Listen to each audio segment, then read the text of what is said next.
So we're back at it again with another NBA offseason grade, and this one is for the Brooklyn Nets. Did they do good this offseason? Did they do bad?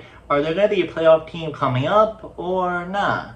So let's get it. So the first thing we're going to be talking about is the trade that went down between the Nets and the Denver Nuggets. And here are the details of this trade.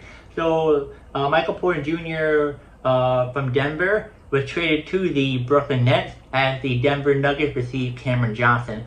But the Nets, they also get a 2032 unprotected first round pick.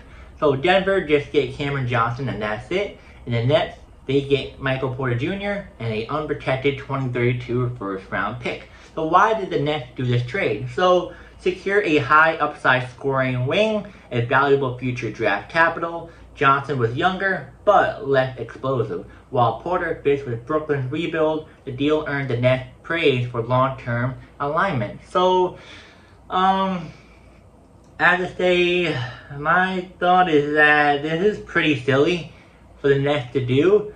The only thing you got different out of this is a more athletic player and an extra pick. That's it. They're both very similar, just Michael Porter Jr. is more athletic than Cameron Johnson, also less expensive too. So it just doesn't make any sense. Like, same player, a little bit more athletic, less money, and an extra pick. You should have just kept Cameron Johnson easily. Bad move for the Nets on this trade right here. And yeah, we're not sure how well Michael Porter Jr. is going to be doing good for the Nets. Who knows? We're not sure if they're going to keep him long term. Yeah. So let's move on to the next player that they did for the off season, and they re-signed two of their players. I can't pronounce his first name, but his last name is Sharp, and Zaire Williams. So contract, both signed 2-year deals worth $12 million total, well below expected qualifying offer value. So why did they bring them back? So to retain desk cost efficiency and maintain flexibility, avoided $30 million in cap hold, maximize flexibility for potential trade or signing. So I have to say though, I like this. I don't know a whole lot about Sharp, but I like Williams.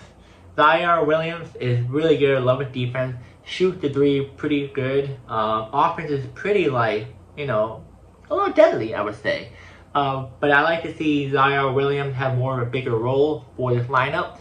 I saw when I had him for fantasy basketball this last season, he did some damage, but that was when Cameron Johnson and Cam Thompson were out. So he was able to have the ball much more. And also, Nick Claxton wasn't really playing as much as well. So I want to see Williams playing much more. And yeah, let me know in the comments more about Sharp. I really don't know a whole lot about him. Yeah, my apologies on that. And last but not least, contract offer. Cam Thompson. He's a restricted free agent right now. Offer 1-year qualifying offer of $5.99 million. Why the Brooklyn Nets want to bring him back? Cam Thompson averaged 24 points per game last season and is the team star scorer. However, his market leverage is limited. Nets seem likely to match offer or roll with the qualifying offer. So I'm not really big on Cam Thompson. Yes, he does give you 24 points per game, but he's a ball hog. He doesn't know how to work with the team. And that's why you really haven't seen no other teams go after Cam Thompson. He just doesn't know how to play as a unit. He just plays by himself.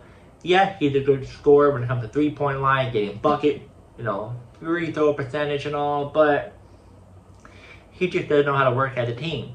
Now, him coming back with the team isn't going to help the team, yeah, but then kind of low-key going to hurt the team in a way because he's just going to be hogging the ball the whole time. But he'll still give you points. Now, if he's not on the team, I feel like the chemistry of the team would be much different. I feel like everyone's going to want to work as a team instead of just one person. But it's not the end of the world if they do not bring back Cam Thompson, though. So next up, we're going to be talking about is what comes next for the Brooklyn Nets. So pretty much, like I just said, Cam Thompson extension, likely settlement or matching another team's offer. Pretty much, if a team gives him a wild offer, I think the Nets will try to match it, but more likely his rate is not as high as people thought it would be. So the Nets more likely going to match it, and if so, he'll come back with the team.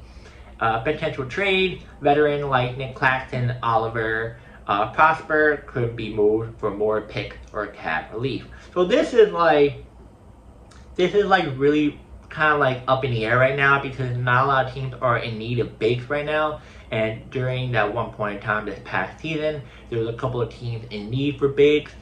And the Nets were trying to get rid of Claxton, but the offers was just too like, no, we're not going to give him all that just for Claxton. So it looks like Claxton might stay put. As for Oliver, I have no idea. I feel like I never heard of him either. My apologies on that.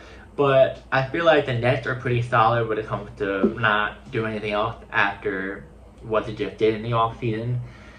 Yeah. Now, development-focused summer league could highlight rookies like Whitehead, Grant Nelson, and Drew Time joining the roster. So I'll pretty much be focusing on the rookies of who they drafted. They drafted 5 picks in the draft. Now, going to the draft part, I know we didn't go over the draft, but this one, I don't know a whole lot about these players. I do not watch college basketball as much as I should, but I do my research, and for some reason, these players that the Nets drafted are not good. Like, here's the thought of this.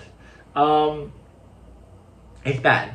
It's bad. Like, it's just, this draft class wasn't the strongest. There's a couple of good ones, but it's not overly a strong draft class. I know some people could be like, what are you talking about? It's a strong draft class.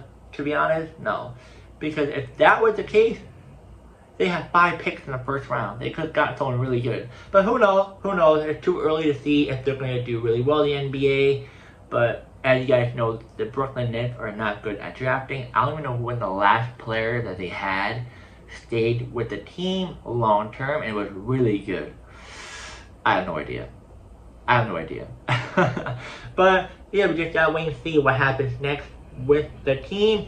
You know, like I said, free agency is still going on. Trades might happen, minor trades, so maybe something will happen.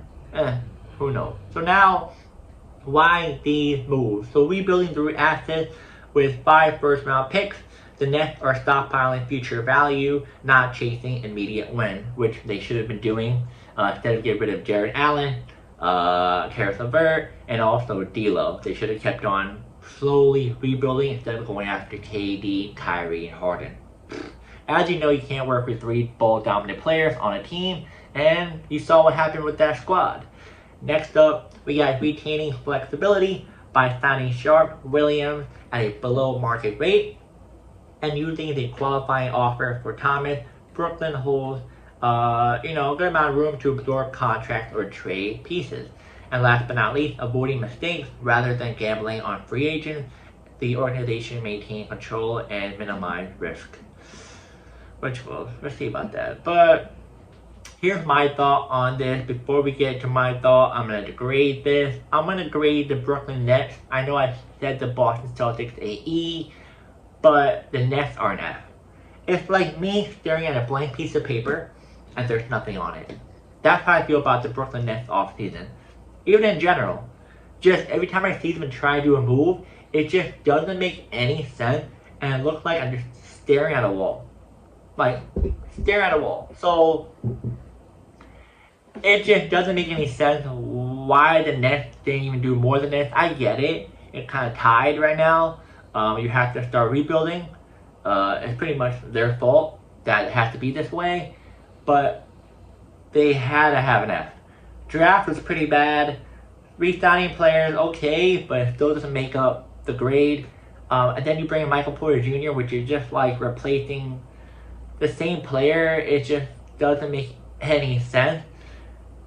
And you just really didn't do any moves this offseason. It's just bad. At least for the Celtics, they bring in like Simon, which is pretty much a little bit of an upgrade. He's younger. And they are, they still are, somewhat competitive, like compared to Nets. Yeah, it does not look good in Brooklyn at all. But let me know in the comments. Do you think the Brooklyn Nets should have done better this offseason? Do you think they did good this offseason? And let me know your grade. Was my grade valid or was it not? And yeah, I'll see you guys in the next video.